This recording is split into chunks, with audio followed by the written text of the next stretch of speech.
This is the story of a 30-year search by U.S. intelligence agencies to perfect mind control. Some of those engaged in that search have agreed to talk about it for the first time. One said, "I think every last one of us felt sorry to attempt this kind of thing. We knew we were crossing the line." The search would be endless. From brothels, an agent says, we learned a lot about human nature in the bedroom, to the mystical rites of a magical mushroom ceremony performed by an Indian shaman, to a Spanish bull ring. The bull has had electrodes implanted in the brain and is controlled by a scientist. There would be victims.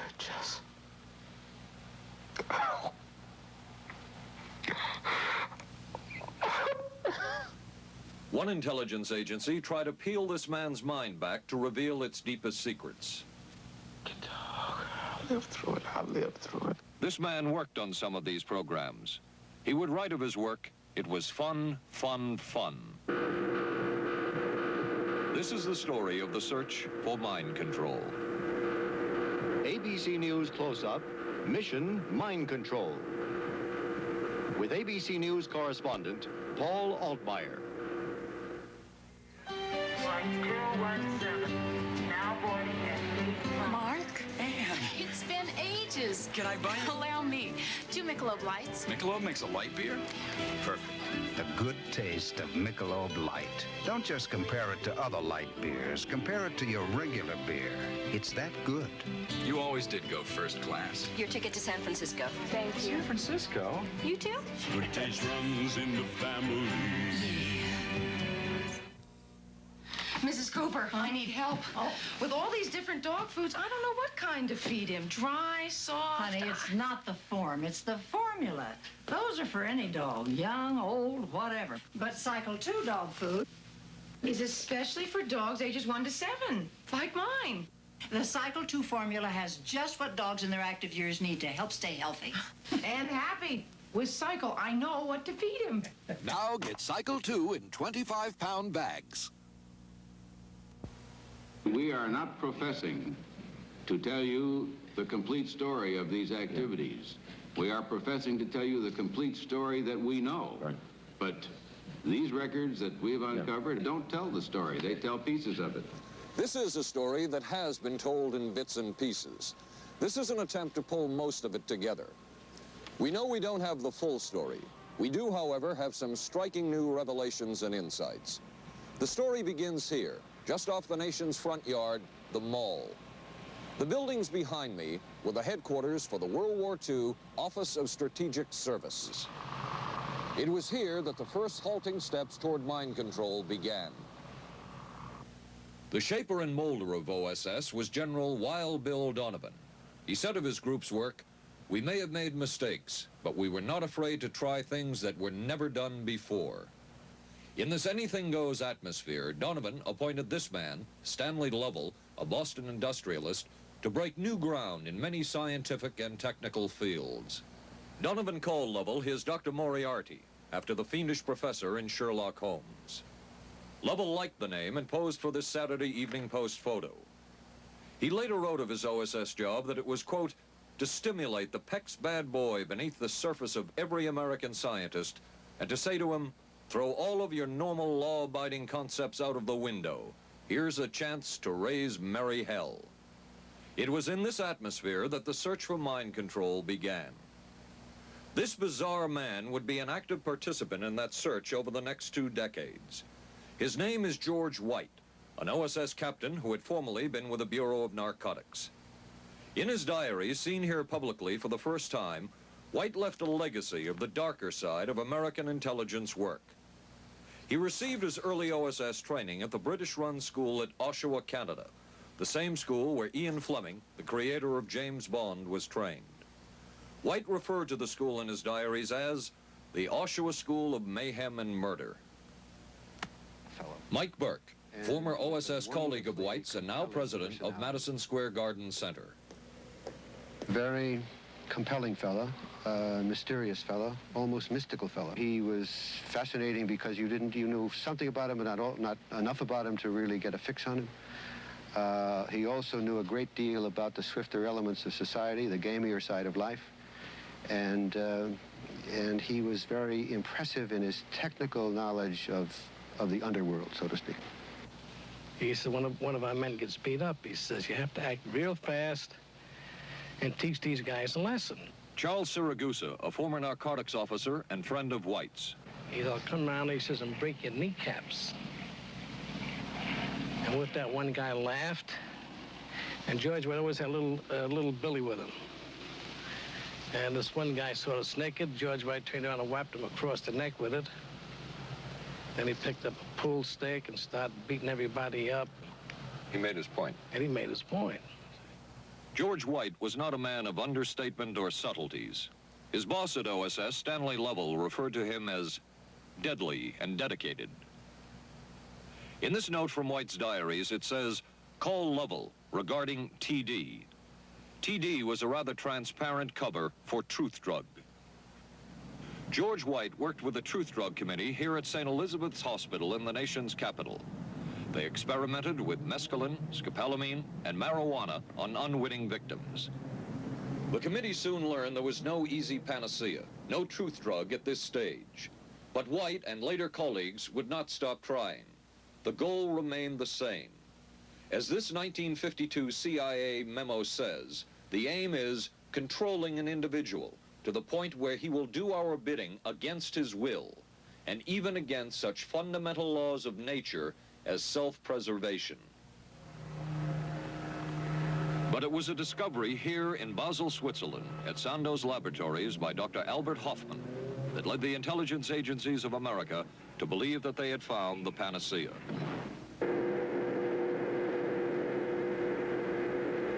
The discovery was lysergic acid diethylamide, LSD.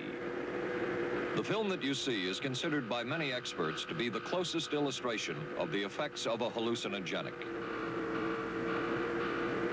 It was one of the first times that anybody had run into a powerful drug that was different than anything else that they knew anything about.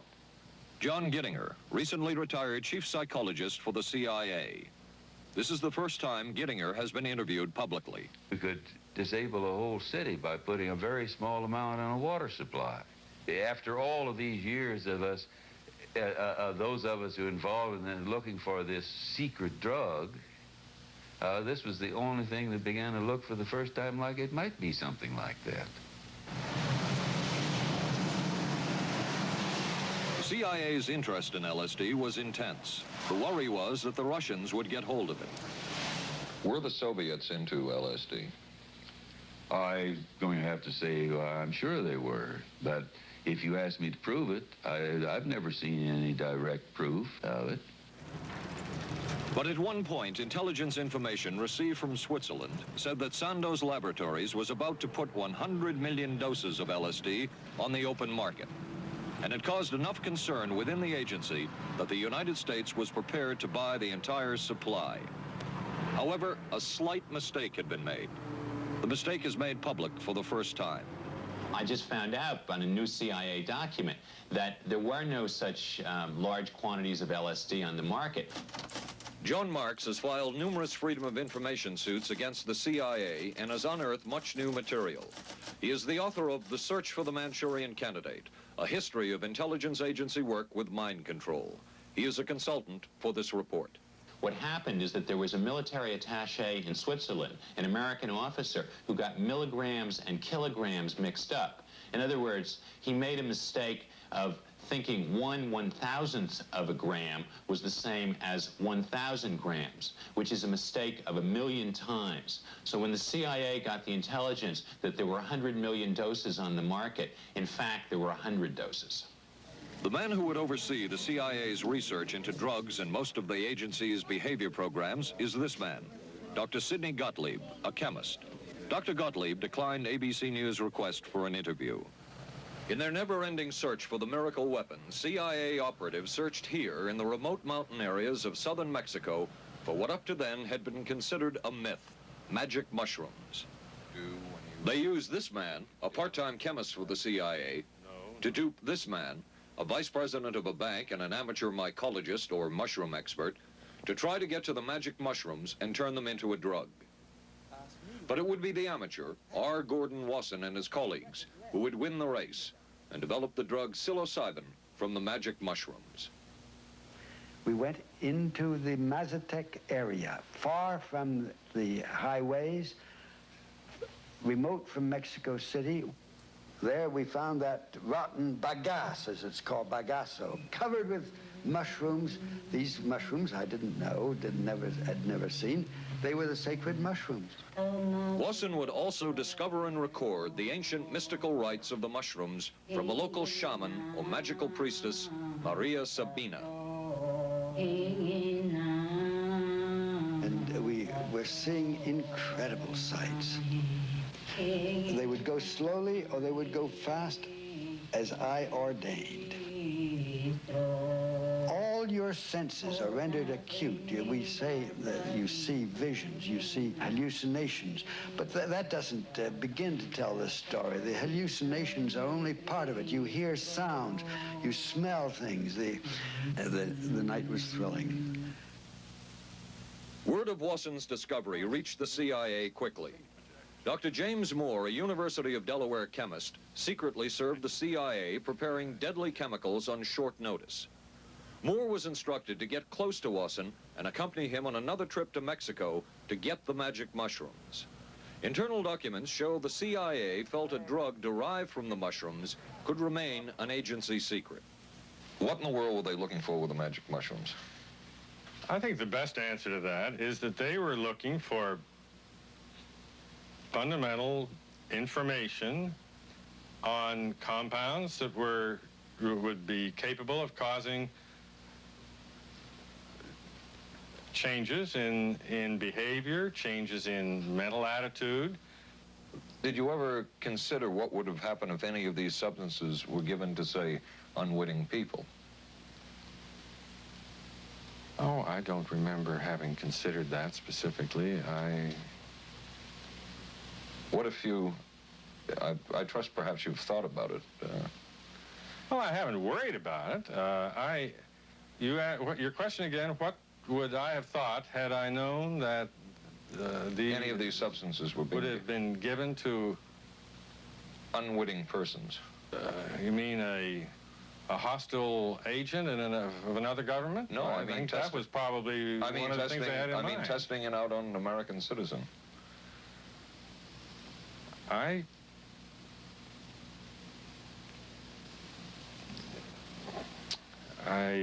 guess I must seem very, very cold-blooded about this, but I don't recall ever having been very much preoccupied with that issue.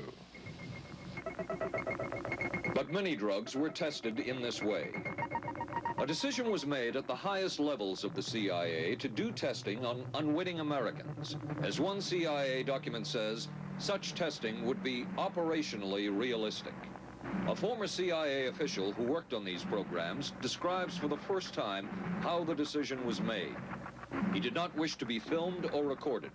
Thus his remarks are read by someone else. I think every last one of us felt sorry to attempt this kind of thing. We knew we were crossing the line. Every decent kid knows he shouldn't steal, but he does it sometimes. We knew damn well we didn't want anyone else to know what we were doing. The decision was made to do testing on unwitting victims. It was decided they should be on the fringes of society because they were most vulnerable. It was the borderline underworld, prostitutes, drug addicts, and other small-timers who would be powerless to seek any kind of revenge in case they found out. And as their predecessors had a decade earlier, the CIA turned to George White for help. White was now a high-ranking narcotics official, and by this time, the stories about George White were legendary. So the waiter says, "May I help you, monsieur?" And George White was busy talking with me. Paid no attention to the waiter, so the waiter tapped him on the shoulder, says, "May I help you, monsieur?" George White turned around, whipped his gun out, and stuck it in the guy's face like this in this crowded restaurant. George White did not mind bending the law, and he knew the street well. He was the ideal choice for what the CIA had in mind. We were Ivy League, white, middle class. We were naive, totally naive about this, and he felt pretty expert.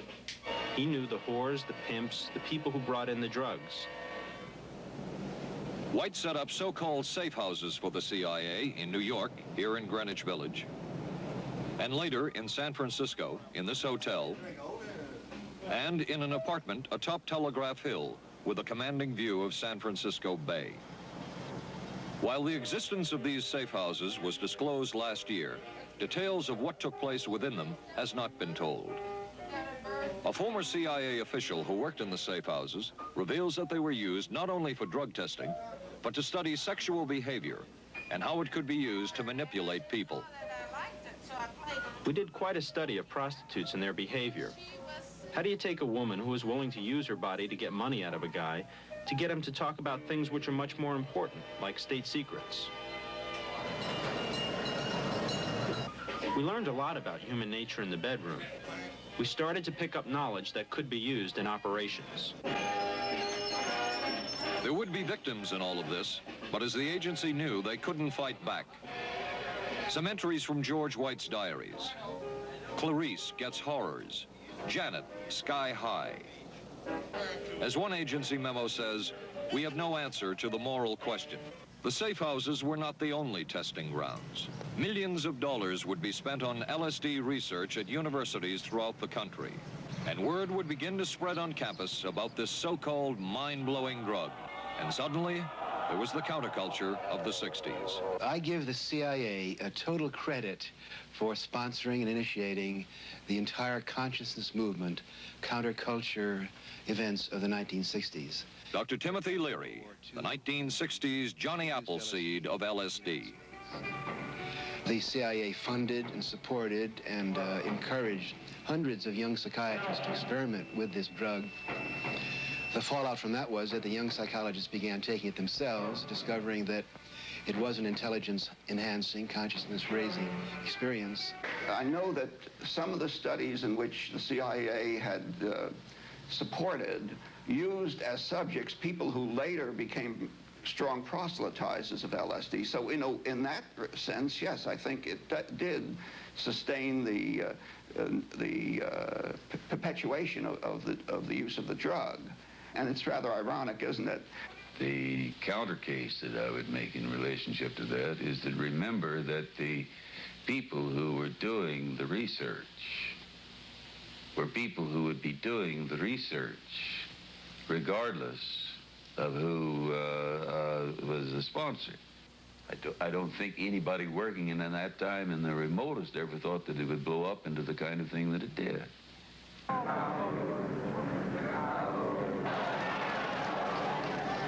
History will judge the role of the CIA and other intelligence agencies in unwittingly contributing to the counterculture of the 60s through their intense interest in LSD and other hallucinogenics. But for the moment, at least, the argument can be made that the CIA helped usher in the age of Aquarius.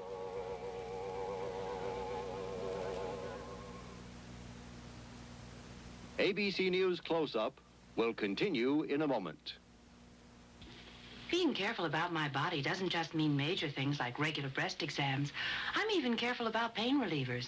Plain aspirin sometimes upset my stomach, so I use Bufferin. It adds protection. I'm careful about what goes into my body. Bufferin gives me an added relief action I want. Tylenol doesn't. Only one leading tablet has both an added relief action in many cases that Tylenol never provides, and protection ingredients, Bufferin. Now I'm careful to get both with Bufferin. Your sink trap's clogged with grease. Use Crystal Drano. I'll pour in liquid plumber. Don't. It may not work on that grease clog. No? Crystal Drano will. Look, liquid plumber's quiet. It's not melting that grease. But Drano is. It broke through. Will Drano hurt metal pipes? No. So liquid plumber didn't break that grease clog. I'm switching to Drano. To make clogs go, better use Drano. Saturday, live on ABC. The Forest Hills Men's Invitational from the legendary West Side Tennis Club. Then live, third round coverage of the most prestigious ladies golf event. Hollis Stacey goes for her third straight U.S. Women's Open title. And red-hot Nancy Lopez shoots for her elusive first Open victory. And on ABC's Wide World of Sports, rodeo excitement from the Wild West. Plus high speeds, high thrills, hydroplane action. Championship tennis, golf at ABC's Wide World of Sports, Saturday.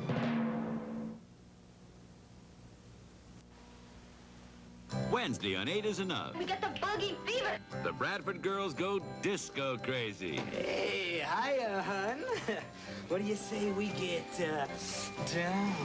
And the summer's off to a red-hot start.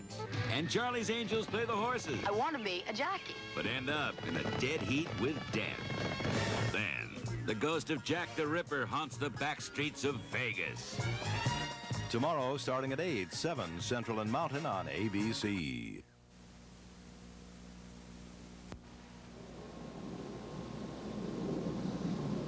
Covering a span of history such as we are in this report, one can get sidetracked by the so-called glamour and mystery of espionage work or by the exotic qualities of some drugs. But what you can't lose sight of is what all of this would mean in terms of individual human beings.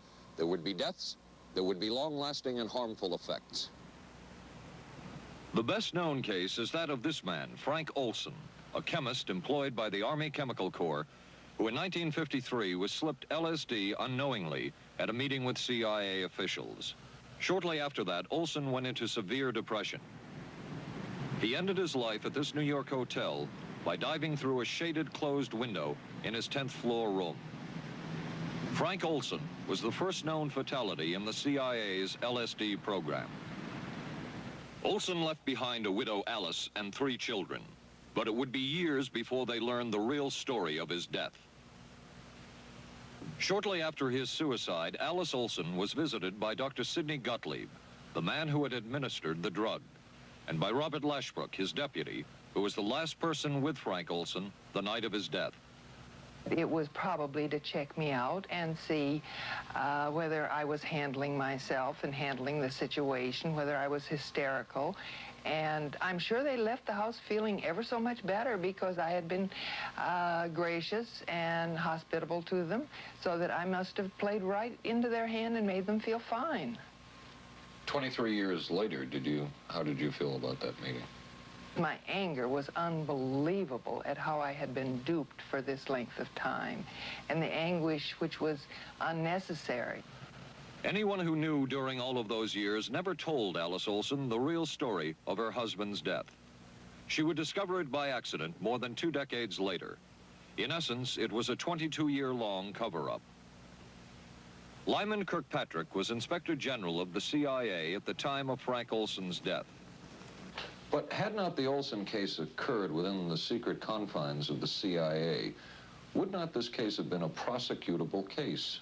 Perhaps manslaughter? I would think definitely prosecutable, and certainly from the point of view of Mr. Olson, why it should probably have been actionable. Frank Olson's suicide slowed down the CIA's testing of LSD and other drugs, but only momentarily. The CIA was not the only government agency interested in the possibilities LSD and other drugs presented for mind control. The Army Chemical Corps first started working with the CIA and then branched off on its own. It, too, tested drugs on unwitting victims, and a death would result. The case of this man, Harold Blower, a tennis pro, seen here with his daughter Elizabeth, is well known.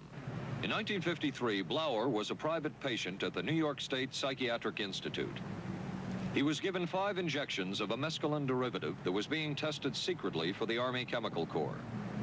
With the 5th injection, Harold Blower died. As with the Olson case, a 22-year cover-up followed, until finally the Army admitted the real details of Blower's death. Since the initial news stories of Harold Blower's death, close to 5,000 documents, previously classified, have been released by the Army and obtained by ABC News. They provide valuable insight into Army activities at the time of Blower's death and where the Army went from there with their own drug testing program. From a previously classified deposition of Dr. James Cattell, who administered the mescaline derivative, on the purpose of the drug testing, to produce symptoms similar to those that you see in schizophrenia, on how much the patient knew about all this. We didn't delineate all the possibilities of what might happen because then you contaminate your experiment. Cattell then relates that he never even knew what drug he had given Harold Blauer because of the secrecy of the Army experiments. We didn't know whether it was dog piss. This was secret. This was a secret. We weren't in on it. We asked Blauer's daughter Elizabeth for her reaction. What? How can anybody react to that? I mean, that is so far from what you'd expect from a human being, never mind a doctor, never mind a professional specialist who's supposed to care about people's minds. It's unbelievable. A suit filed by Elizabeth Barrett against the Army Chemical Corps is now pending in federal court. Other Army experiments continued on mental patients around the country. Work done at the Tulane Medical Center in New Orleans involved several drugs, hallucinogenics, and electrodes implanted in the brain. The chief researcher was Dr. Russell Monroe, now head of the psychiatry department at the University of Maryland. These are various progress reports written by Dr. Monroe and recently obtained by ABC News. From one of the progress reports, a report of a woman who had electrodes implanted in the brain and was then given LSD and other drugs. She became agitated, cried, lapsed into a trance-like state.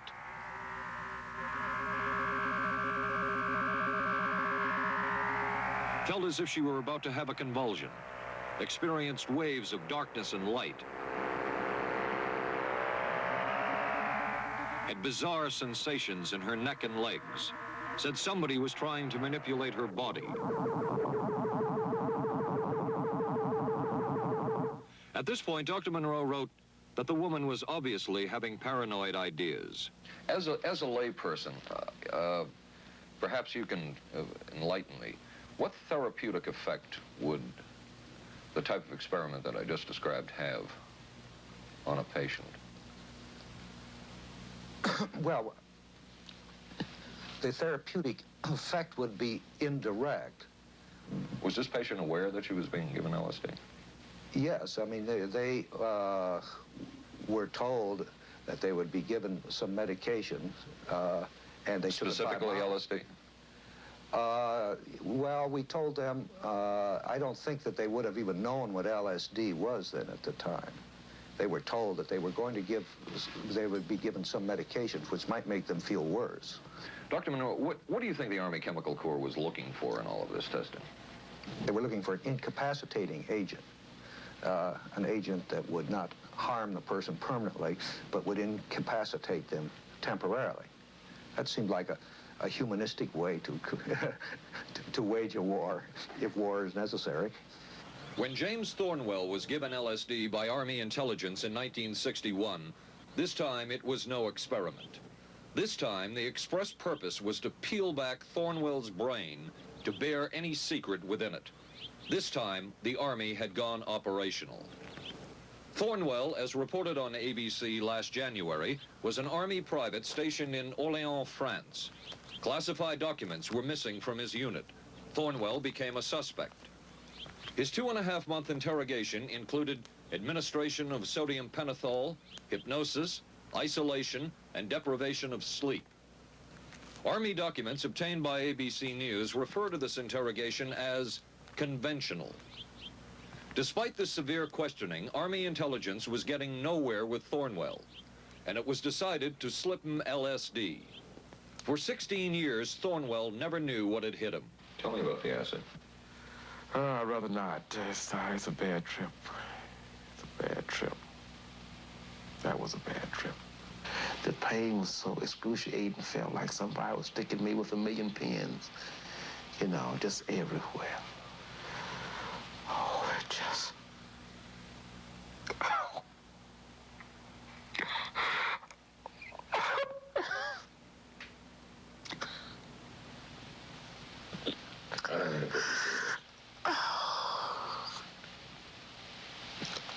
You want to stop for a minute?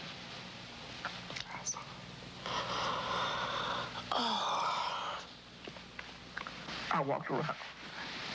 You want to stop? Oh, I can talk. I'll live through it. I'll live through it. I'll live through it. No charges were ever brought by the Army against Thornwell. He was discharged for psychological disorders. But an Army psychiatric evaluation of Thornwell obtained by ABC News, one which was done prior to Thornwell having been given LSD, says of him, fairly cooperative, oriented, alert, and gave no evidence of psychosis or depression. From the Army's point of view, this type of LSD interrogation was a success.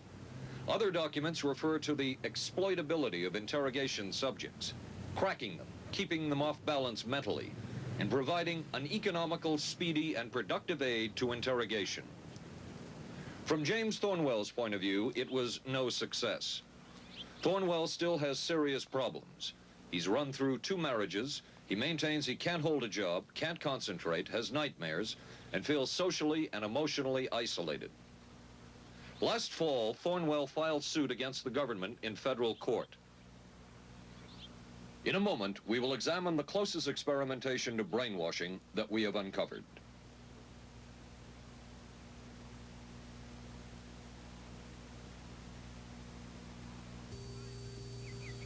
Oh, for crying out loud. Something wrong, Will?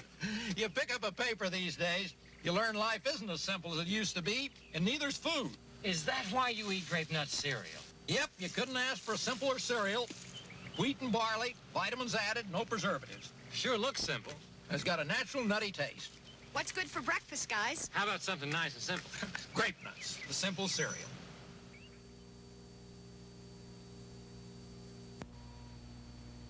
Maxwell House's coffee you can count on. Maxwell House, good to the last drop. Maxwell House is good every time. Maxwell House is good coffee. Good to the last drop. Maxwell House. Maxwell House, coffee you can count on. Always smells good, always tastes good, always good to the last drop. Maxwell House is good news. Good to the last drop. Maxwell House. ABC News Close-Up will continue in a moment. Special baseball. The Yankees take on the Angels Friday night on ABC. This is a heavy-duty stick-up, and this is a good place for it. New heavy-duty stick-ups from Airwick for small places with big odors. This is David Shoemaker in the news at this hour. District police have charged a young Northeast woman with the weekend kidnapping of that day-old baby. Sources say the woman was pregnant and afraid she'd lost her own child in the accident, and that's what motivated the kidnapping. 'Twas the night before Skylab, and we'll have the latest on its fate and ours. Testimony before Congress today on battered wives. Some of the victims are battered wives. A rock and roll star put on probation for income tax evasion. The condition is he must put on 1,000 hours of concerts for charities. And we'll be talking with a local teenager who won a gold medal at the Pan Am Games. Join us at 11. Reach for the sun. Hello, sunshine. Reach for the sun. Hello, sunshine. Hello, Mountain Dew. Nothing else tastes or feels quite like Mountain Dew, or goes down as smooth like a soft breeze on a lazy afternoon. Reach for the sun. Reach for Mountain Dew.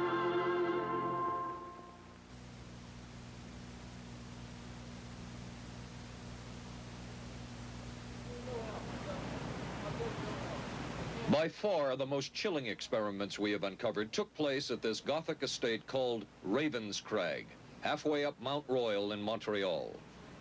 It houses the Allen Memorial Institute of Psychiatry of McGill University. It was here that the CIA funded a series of experiments, severe experiments. The work was done by the Institute's then director, Dr. Ewan Cameron.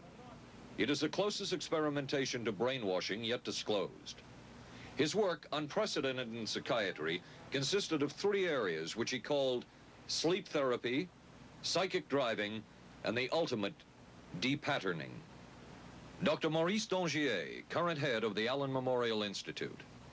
In his psychic driving, so-called type of therapy, he would give the patient intensive electric treatment in order to make the patient regress deeply. become forgetful, and then he would attempt to implant new ideas in the mind of the patient. Now, to a layman, it would appear that Dr. Cameron was trying to take the slate and wipe it clean, the slate being the mind. In other words, brainwashing. Exactly, that's a very good comparison. Brainwashing. Yes, if you like. Val Orlico of Winnipeg, Canada, the wife of a member of the Canadian Parliament, was a patient of Dr. Cameron's. She entered the Allen Memorial Institute because of severe depression. She describes for the first time publicly the LSD therapy and psychic driving treatment that she was given by Dr. Cameron. And then the drug began to take hold very rapidly because it was an IV injection, and things became very furry and very frightening, and had a lot of sensations that it's very difficult to recall. Nobody explained it to me. Nobody ever asked me if I was willing to do it or anything. He had this feeling that he would be able to get through the resistance of illness and to reach deep changes very quickly. Did he? I don't think that when you look at that in retrospect, the hopes that he had have been in any way fulfilled. But Cameron would plunge on. The next step was what he called psychic driving. This involved almost endless tape-recorded messages and more drugs for the patient. Cameron wrote that this was the way to make direct controlled changes in personality. I thought this was the coldest and most impersonal treatment that anybody could give to anybody in the world. And I became more and more despondent and more angry. I just became so despondent that I thought I can't live like this any longer. And I thought I would just go out and throw myself underneath the cars on McGregor. I stood on the curb of that street and I stood there and I thought, okay, go. Okay, go. And then I thought, what if you're not killed? What if you're just maimed? What if you don't die and you live and you can't even talk anymore? And I couldn't do it. The most severe technique Cameron used was de-patterning. He described it as breaking up the existing patterns of behavior by means of intensive electroshock therapy with prolonged periods of sleep. He carried out these experiments in something he called the sleep rooms. People in there were like babies. They cried and they were very disoriented. And we were very afraid of the sleep room. We used to walk very carefully against the side of the corridor that was opposite the sleep room with our backs to the wall when we'd go by. Cameron used this combined sleep electroshock treatment on patients as long as 30 days. One patient he kept asleep for 65 days. Cameron retired, and his successor, Dr. Robert Cleghorn, ordered a follow-up study on the patients treated with Cameron's de-patterning method. It showed that it was no more beneficial in its result than the use of more conservative methods. But the follow-up study showed that 60% of those who had been de-patterned still had amnesia for periods of anywhere from 6 months to 10 years. That's quite a memory loss, isn't it? That is a memory loss. Indeed it is. It's I think, more than desirable. In retrospect, does Dr. Cameron's experimentation and his treatment appear harsh? I would say yes. I mean, this forceful type of approach that I was describing to you is definitely, it can be said that it's harsh. I wouldn't call it harsh. I would say it was harder on the staff than it was on the patients, because these people had to be fed and they had to be cared for and they had to be given sufficient fluid and food and toileted and so on and so forth. It was a very difficult thing for the staff to follow these patients properly and see that they did well. Well, I'm glad he was concerned for the staff. But damn it all, I wouldn't. I could have maybe had a different kind of life. And that makes me angry and sad, and I don't know how to explain how I feel, really. I just... How did you feel when you learned that Dr. Cameron's experimentation was financed by the CIA? Well, I thought...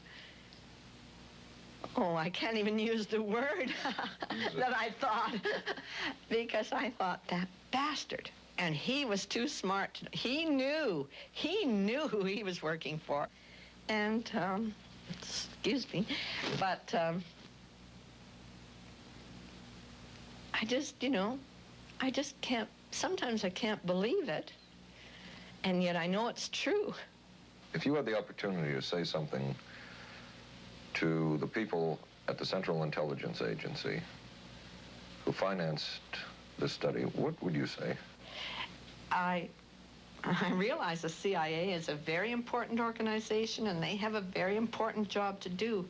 But God, it surely doesn't have to be done on people who are totally incapable of knowing what's happening or having any defense against it.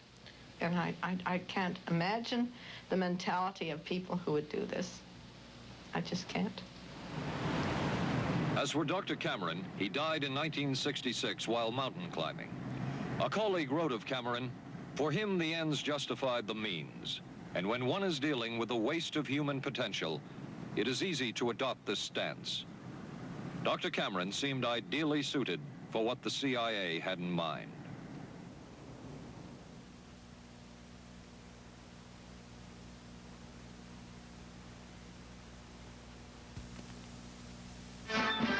America is adapting to the shape of things to come.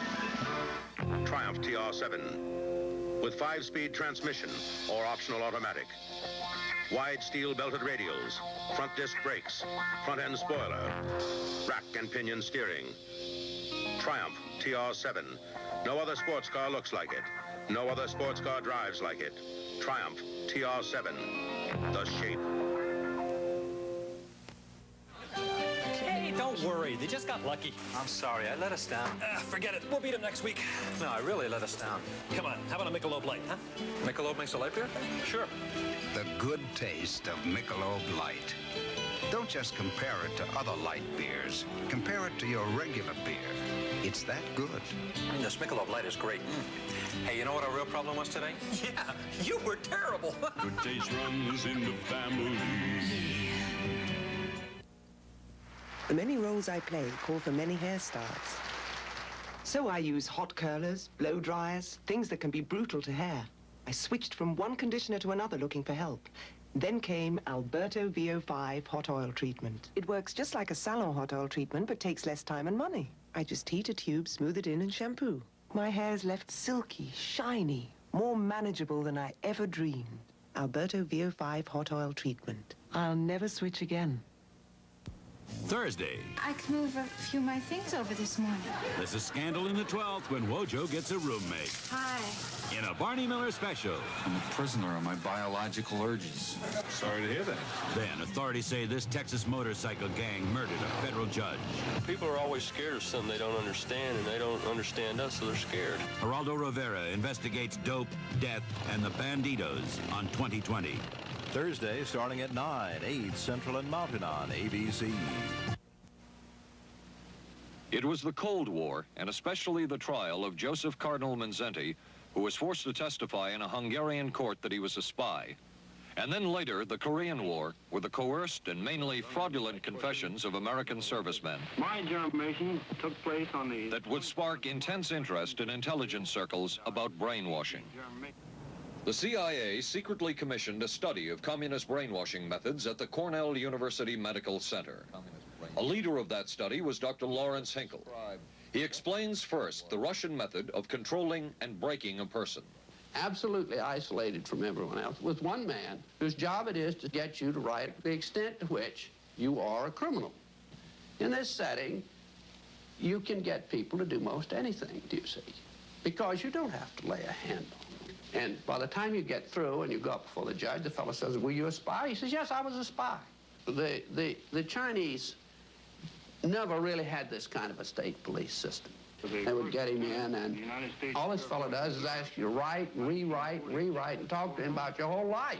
Graduated from pilot training in 1949. While the purpose of the study was to find out about communist brainwashing techniques, CIA documents show that the agency was interested in developing mind control methods of its own to precondition and control Chinese living in this country to be sent back to their homeland as CIA agents. What do you think they were looking for?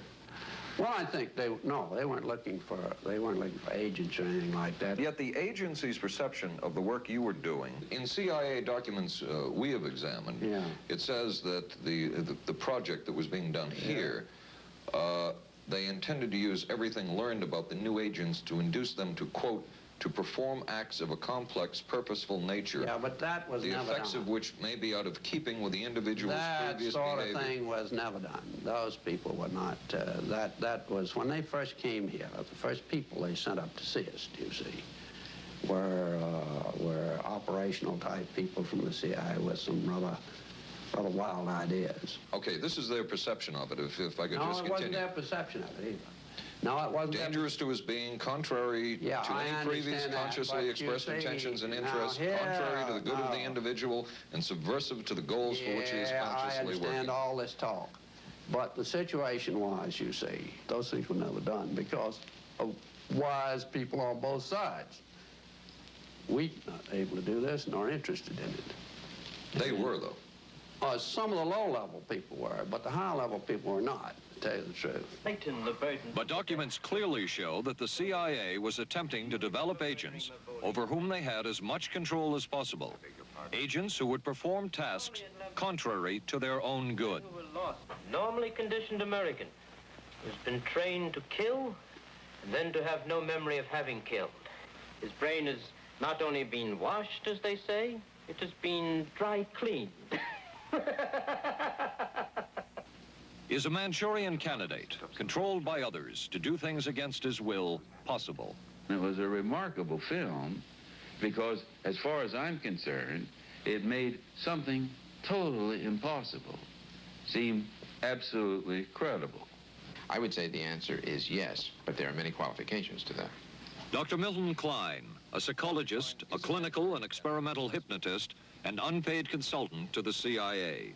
The qualifications would be the subject selected to produce the kind of behavior that you wish, the amount of time, the procedures that are utilized, and the motivations of the people who are designing, executing, and administering the procedures. You're asking whether an individual can be, under hypnosis, influenced, coerced, persuaded, shaped to perform an antisocial act, or a destructive act, or an act of violence. My answer would be yes. Captain Marco, will you be good enough to lend Raymond your pistol, please? Yes, ma'am.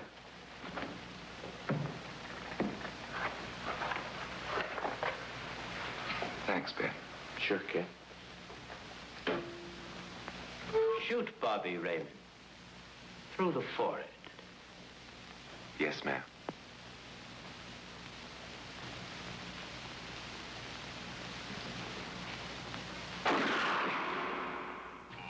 How valuable a tool can hypnosis be in the intelligence field? None whatsoever. It has absolutely no use because nobody's ever been able to do that I know of, do it in an operationally feasible way. I'm not in any way saying that hypnosis doesn't take place. I'm not saying there's nothing to it. I would say that most government agencies concerned with intelligence operations have been looking to hypnosis as a tool for a variety of purposes, one of which is to carry out and to execute certain intelligence operations on a basis where they would not have to rely completely on some of their own emotional reactions. Actually, would that entail murder? It could, if you consider that an act of killing someone under circumstances of war is murder. I think one has to define what that means. Under circumstances of peace? Under circumstances of peace, it would be murder. Another former CIA agent says that Fidel Castro at one time was considered as a possible target for a Manchurian candidate. Castro was naturally our discussion point. Could you get somebody gung-ho enough that they would go in and get him? But if you have 100% control of a guy, you have 100% dependency. If something happens and you haven't programmed it in, you've got a problem. So in the end, it was decided that a Manchurian candidate was not feasible. But the search for mind control continued. But could the mind be controlled? Perhaps not. But is human behavior predictable? In this area, the CIA did make a significant breakthrough. A personality assessment system designed by the agency's chief psychologist, John Gittinger. It comes close to being able to predict how humans will behave. It's really a descriptive system, an attempt to try to describe personality in a relatively systematic way so that hopefully you can get some kind of an idea to predict what the behavior between different kinds of individuals. Gittinger's system had many uses in intelligence work. One was to draw personality portraits of world leaders. Using Gittinger's system, the agency concluded the Shah of Iran is a brilliant but dangerous megalomaniac whose basic problems resulted from an overbearing father. And there were other applications. Your assessment staff played a key role in helping other governments pick their police intelligence agencies, including, we've learned, the Korean CIA, Uruguayan National Police. Can you tell us about this? No. Author John Marks. The former #2 CIA man in Uruguay told me how in 1966, John Gittinger and an assistant traveled down to Uruguay and gave the tests in order to select members of the Uruguayan intelligence service. A psychologist who used to work for the CIA told me in 1961 he personally traveled to South Korea as part of an American CIA effort to set up the Korean CIA and to give the personality tests to candidates for the Korean CIA to choose the best man for their secret police. But one of the basic functions of Gittinger's system was finding the vulnerabilities of an agent, a double agent, or a potential agent. In its applicability to intelligence work, isn't the PAS system looking for a person's soft spot? Well, of course, the answer to that is yes, but I hasten to say soft spot. This is what I consider a negative word. Of the hundreds of behavioral projects undertaken by the CIA, Gittinger's appears to have been one of the more successful and more conventional. Other experiments were not as conventional. Neurophysicist Dr. Jose Delgado was financed by the Office of Naval Research. In this experiment, the bull is sedated. Electrodes are implanted in its brain.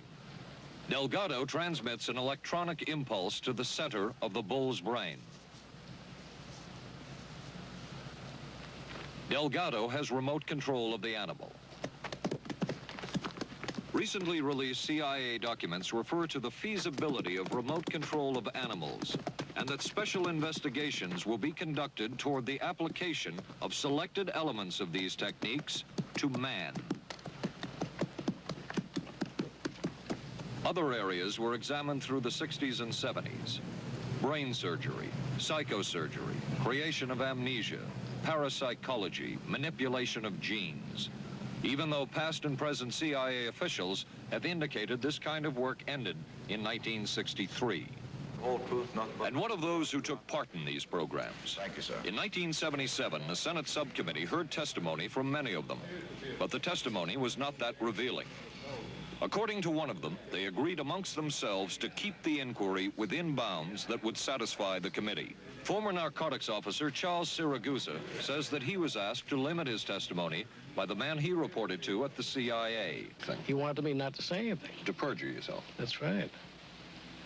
Well, either that, I'd have to perjure myself or take the Fifth Amendment. And I'm not about to take the Fifth Amendment for anybody. Okay. Former CIA chemist Robert Lashbrook testified he had no first-hand knowledge of the agency-run safe houses when, in fact, he supervised one of them. There was very little. And according to George White's diaries, was at a safe house when White conducted what he called an LSD surprise experiment. Dr. Sidney Gottlieb, whom we recently filmed near his California home, oversaw many of the CIA behavioral programs. He retired in 1973 and destroyed the records of this work. In sort of a valedictory letter, Dr. Gottlieb wrote that he and his colleagues had been able to maintain contact with the leading edge of developments in the field of biological and chemical control of human behavior. Dr. Gottlieb also testified before the Senate subcommittee, but from an anteroom where he could not be filmed because of what his lawyer termed health and cardiac problems. Dr. Gottlieb declined ABC News' request for an interview. And what of George White, the man who helped the agency in so many of its programs? He would retire here to Stinson Beach, California. And shortly before his death, he wrote to his boss at the CIA, Dr. Sidney Gottlieb, and summed up his career by saying, "It was fun, fun, fun. Where else could a red-blooded American boy lie, kill, and cheat, steal, deceive, rape, and pillage with the sanction and blessing of the All-Highest?" Has mind control been achieved? From all of the available evidence, it appears doubtful. The human will has prevailed up to this point. But as we have seen, work is continuing in this field, work that we still don't know very much about. How deeply are the Russians and other dictatorships into all of this? We really can't say, and the CIA is reluctant to give out information about it. But the basic question remains, what place does all of this have within a democracy? One final point should be made. As one of the persons who worked on these programs told us, we are very capable, conscientious, and very dedicated scientists working for our country.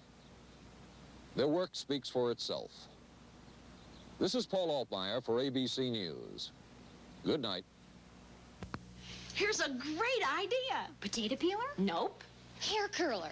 It's Vanish Bowl Freshener. Freshness in a snap. Snap it under the rim and it freshens two ways.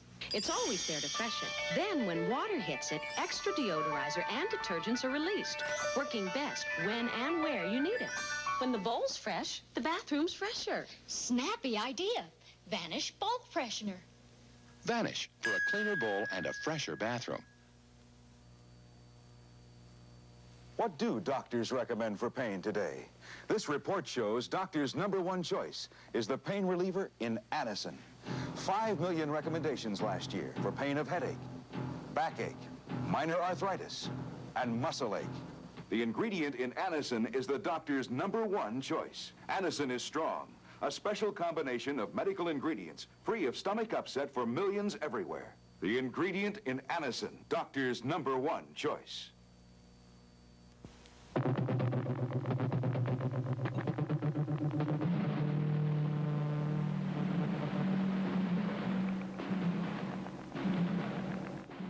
Stay tuned for local news next. Then live from the Johnson Space Center in Houston, ABC News will track the approach of Skylab as it nears re-entry. Skylab, the final hours.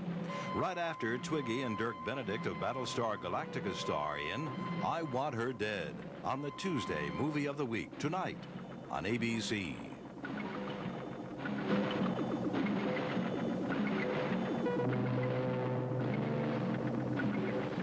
This has been a presentation of ABC News.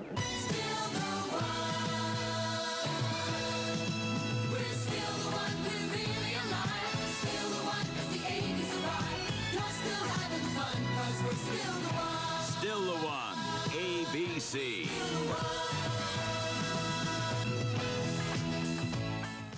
Skylab nears its final orbit. An arrest in the kidnapping of that newborn baby. A rock star sentenced for income tax evasion, and a local gymnast talks about her winning performance in San Juan. News 7 is next. We were concerned about our monthly electric bills, so we called Pepco for help. They sent us this energy-wise home audit. Just take a few simple measurements and answer the questions. Then mail them back to Pepco. Then Pepco will, free of charge, analyze your home's energy use and send you back a list of recommended changes to help you save money on your bills. Write today for Pepco's Energy-Wise Home Audit